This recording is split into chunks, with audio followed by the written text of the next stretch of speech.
بسم الله الرحمن الرحيم. يا أيها الذين آمنوا إذا تداينتم بدين إلى أجل مسمى فاكتبوه، وليكتب بينكم كاتب بالعدل، ولا يأب كاتب أن يكتب كما علمه الله، فليكتب وليملل الذي عليه الحق وليتق الله ربه ولا يبخس منه شيئا، فإن كان الذي عليه الحق سفيها أو ضعيفا أو لا يستطيع أن يمل هو فليملل وليه بالعدل، واستشهدوا شهيدين من رجالكم، فإن لم يكونا رجلين فرجل وامرأتان ممن ترضون من الشهداء أن تضل إحداهما فتذكر إحداهما الأخرى، ولا يأبى الشهداء إذا ما دعوا، ولا تسأموا أن تكتبوه صغيرا أو كبيرا إلى أجله، ذلكم أقسط عند الله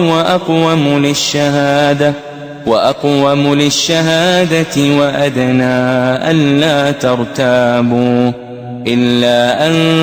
تكون تجارة حاضرة تديرونها بينكم، فليس عليكم جناح ألا تكتبوها، وأشهدوا إذا تبايعتم، ولا يضار كاتب ولا شهيد، وإن تفعلوا فإنه فسوق بكم، واتقوا الله ويعلمكم الله، والله بكل شيء عليم. وإن كنتم على سفر ولم تجدوا كاتبا فرهان مقبوضة، فإن أمن بعضكم بعضا فليؤدي الذي اؤتمن أمانته وليتق الله ربه، ولا تكتموا الشهادة، ومن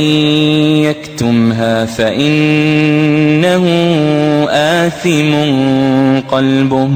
والله بما تعملون عليم. لله ما في السماوات وما في الأرض، وإن تبدوا ما في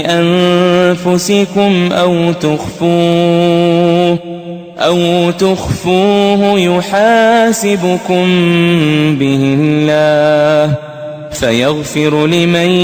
يشاء ويعذب من يشاء،